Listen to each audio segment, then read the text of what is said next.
మా నాయకుడు బాలినేని గారు సపోర్ట్ ఖచ్చితంగా సపోర్ట్ ఉంటుంది. సపోర్ట్ లేకుండా ఎట్లా గెలుస్తాం? అందరూ చేయాల్సిందే.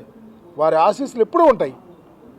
దాని గురించి పెద్ద మీరేమి దానికోసం అంత ఆలోచించాల్సిన పని లేదు. మా కుటుంబం పెద్ద ఈ జిల్లాలో 100% ఆయన ఆశీస్సులు ఉండాల్సిందే. మా అందరికి ఉంటాయి. దానికోసం పెద్ద చర్చే ఉంది. చంద్రబాబు ఆశీస్సులు లేకుండా తెలుగుదేశం వాళ్ళు పోటీ చేస్తారా? లేకపోతే కొడుకు ఆశీస్సులు లేకుండా ఈరోజు తిరుగుతున్నారు, చుట్టూ అతని దగ్గర తిరుగుతున్నారుగా. అట్లా ఈ జిల్లాలో తెలుగుదేశంలో ఉన్నటువంటి పెద్ద లీడర్లు అంటే మిగిలిన వాళ్ళు తిరగాల్సిందే. బాలినేని గారి గురించి పెద్ద ఆలోచించాల్సిన పని ఉంది. మా నాయకుడు, అందుకని దాని గురించి అతను ఆశీస్సులు 100% ఉండాలి. Thank you.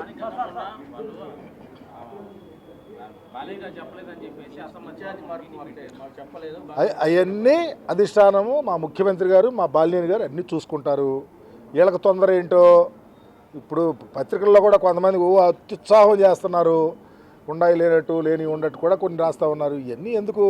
ప్రజల కొరకు పనిచేయాలని ఒక ప్రజా సంకల్పం, గొప్ప సంకల్పంతో మా ముఖ్యమంత్రి గారు మాతో పనిచేస్తున్నాడు. తప్పకుండా చేస్తాం. మీ అందరి ఆశీస్సులు కూడా అందిస్తాం. తప్పకుండా మీ సహాయం కూడా కావాలి. ఏమండి?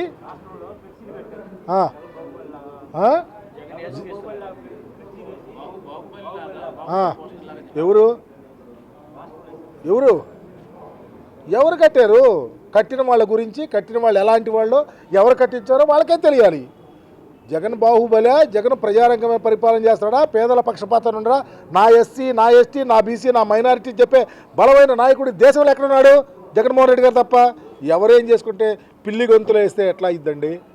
ప్రజలు చెప్పాలా? ప్రజల కొరకు పనిచేస్తున్నాం. ప్రజలు ఫుల్ టైము ఉదయం నుంచి సాయంత్రం దాకా నిరంతరము ప్రజల కొరకు పనిచేసే నాయకుడు మా జగన్మోహన్ రెడ్డి గారు. థ్యాంక్ యూ అండి.